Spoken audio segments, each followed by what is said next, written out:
تر اوږده ځنډ وروسته پر کابل ښار باندې د سږ لومړنۍ واورې خپله سپینه لمن وغوړوله او کابل ښاریانو یې د دغه ډول لوبو په ترسره کولو سره هرکلی وکړ.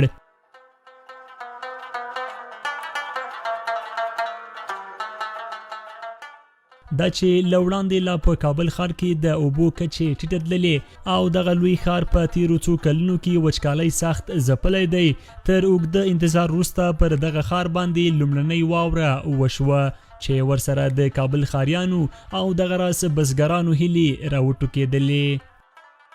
والا ډېر ورته خوشحاله یو، بس ځکه چې دا ژمی صحیح وچکالي وه، نو صحیح واوره نه وه شوې، بس نو راغلم دیوالان سره یو چکر، بس نو خدای دې قدم نیک کړي.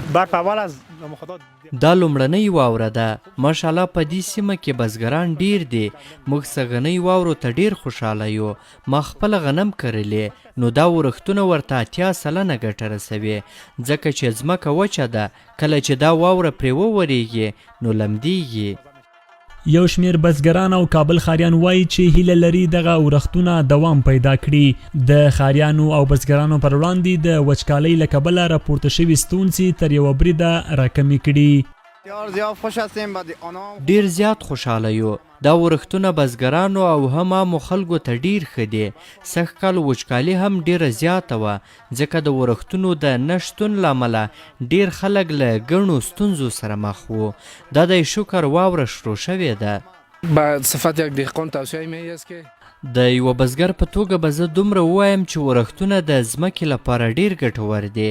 فعلا موږ غنم کرلی دي، اوس چې واورې پرې وورېږي بیرته تازه کیږي. واوره د آب و هوا لپاره هم ښه ده، هم د اکسیجن په برخه کې خلکو ته ډیره ګټه رسوي. په ټوله کې زراعت ته ډیره زیاته ګټه لري. موږ څاګانې هم وچې شوې وې چې په دې واورو سره به په څاګانو کې بیرته اوبه پیدا شي.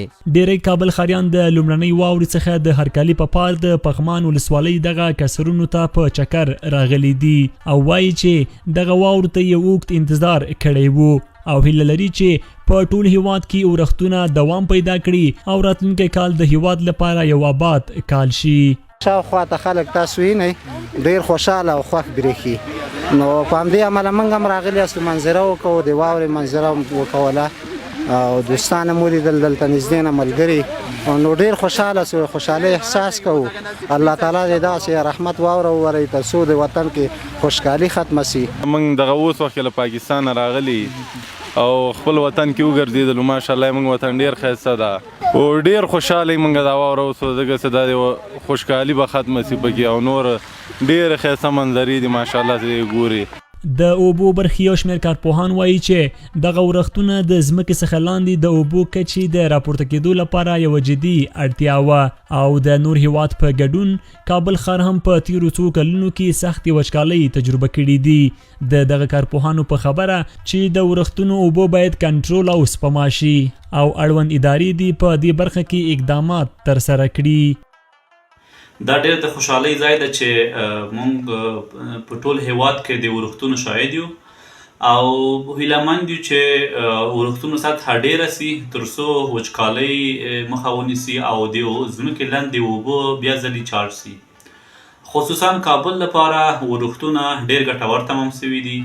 یو دا چې د هوا ککړتیاو مخه نیول سوې ده او دوم دا چې کابل د ځمکې لاندې اوبو ډېر سطحه ټیټه سوې ده او دا کولی سي چې یو اندازه د ځمکې لاندې اوبو سطحه ډیره کړي.